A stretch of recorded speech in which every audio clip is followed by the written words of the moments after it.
y a une stratégie très clairement patrimoniale, mais qui est une stratégie patrimoniale vivante. L'idée, c'est pas de muséifier, c'est bien évidemment à la fois de réhabiliter le patrimoine qui mérite d'être réhabilité, aussi de transformer des choses qui ne sont pas forcément de très bonne qualité, de les améliorer, et donc du coup de faire un peu de couture, un peu de broderie pour essayer d'améliorer les choses. Et puis enfin, quand on fabrique des bâtiments neufs, de se dire qu'on fabrique le patrimoine de demain. Donc ça se traduit sur 3 projets. Un premier projet qui est un projet de réhabilitation d'une tour construite par les Génois.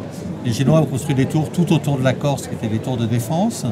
Et celle de Galère, qui dans les années 70, s'est trouvée un peu modifiée, parce qu'en fait, le magasin qui servait à conserver des denrées qui étaient détachées de la tour a été, dans le cadre d'une réhabilitation un peu malheureuse, accroché à la tour.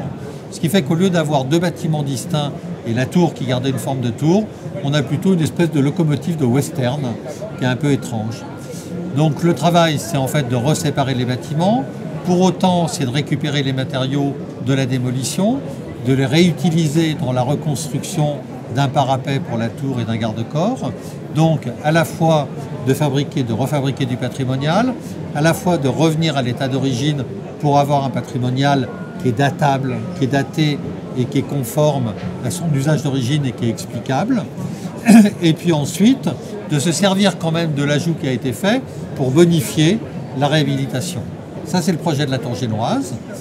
Le deuxième projet, c'est le projet d'une petite maison qui a été construite dans les années 70, une résidence secondaire sur les rives de la rivière Fango, qui est un fleuve emblématique en Corse et un peu plus largement, puisque c'est tout un secteur qui est classé au patrimoine mondial de l'humanité, qui est classé Maine Biosphère par l'UNESCO, qui est classé rivière sauvage, enfin, qui a un nombre de classement et de protection absolument inouï. Et cette petite maison qui a été construite de façon un peu malheureuse, sur les rives du Fang, un peu en hauteur, en fait on l'a rachetée et on l'a réhabilitée, plutôt que de la raser, on l'a réhabilitée et transformée.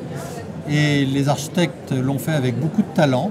Et aujourd'hui, on va avoir, puisqu'on est en train de commencer les travaux, un très joli bâtiment qui va permettre à la fois d'assurer de l'information vers les gens qui sont dans un milieu extrêmement protégé et dans lequel il faut faire très attention parce que tout est très sensible. Donc on va pouvoir faire passer des messages, faire de l'information, faire de la pédagogie patrimoniale à partir d'un bâtiment qui à l'origine n'avait pas des qualités extraordinaires et qui demain est transfiguré grâce au travail des architectes. Le troisième bâtiment, c'est un bien commun, alors comme les 2 autres, mais un bien commun d'usage quotidien et d'usage aujourd'hui indispensable, c'est une caserne de pompiers. Donc c'est un ouvrage de sécurité, c'est un ouvrage qui est réalisé sur la commune de Galère mais qui rayonne sur les autres communes.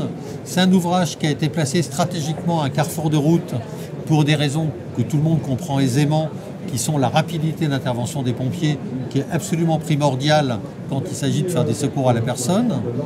Et donc ce travail-là, il est fait à un endroit où il n'y a pas grand-chose, il n'y a pas de construction, on est à un endroit dans un espace paysager très beau, très vaste, et tout d'un coup il faut fabriquer à cet endroit-là un bâtiment, et le pari c'est de faire un bâtiment qui va devenir du patrimoine, tout comme la tour génoise est du patrimoine, son magasin aussi, et tout comme la Casa du Haut-Fang va le devenir aussi.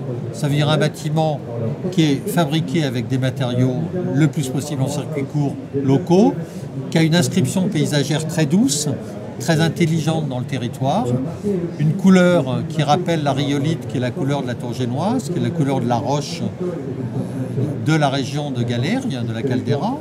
Et donc, le travail, c'est de fabriquer un morceau de patrimoine pour les générations futures qui va s'additionner aux 2 autres bâtiments patrimoniaux.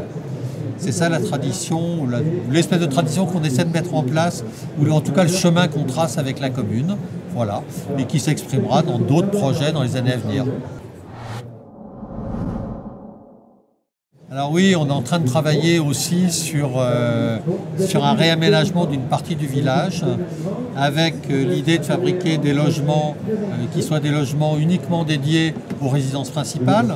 On est une petite commune en population, c'est 380 habitants, mais l'été on monte à 1500 habitants permanents et jusqu'à 2000 habitants, enfin 2000 personnes de passage jour. Donc on est plutôt à 3500 personnes qui occupent le même territoire. On est presque multiplié par 10. Donc ça pose des problèmes. Et l'une des choses, c'est de se dire qu'il faut qu'on favorise les résidences principales. Et donc c'est ce qu'on fait en faisant un travail sur un terrain dont on a fait l'acquisition, qui va nous permettre de réaménager une partie du centre du village et en même temps, très certainement, de créer des équipements qui soient à destination des habitants permanents. Il m'a accompagné avec une plus-value évidente. Les trois questions qu'on se posait, qui étaient des questions patrimoniales, étaient des questions centrales sur le rapport au paysage, sur l'usage des matériaux et sur la façon dont on s'inscrivait dans l'ensemble de ce territoire. Et les trois fois, les réponses sont des réponses situées, c'est des réponses qui sont intelligentes, c'est des réponses qui n'ont aucune amnésie géographique ni culturelle, comme le dit fort justement Sylvia Gipogne, la présidente de l'Ordre des architectes de Corse. C'est des projets situés dans le temps et dans le lieu. Et à ce titre-là, c'est trois projets de très grande qualité.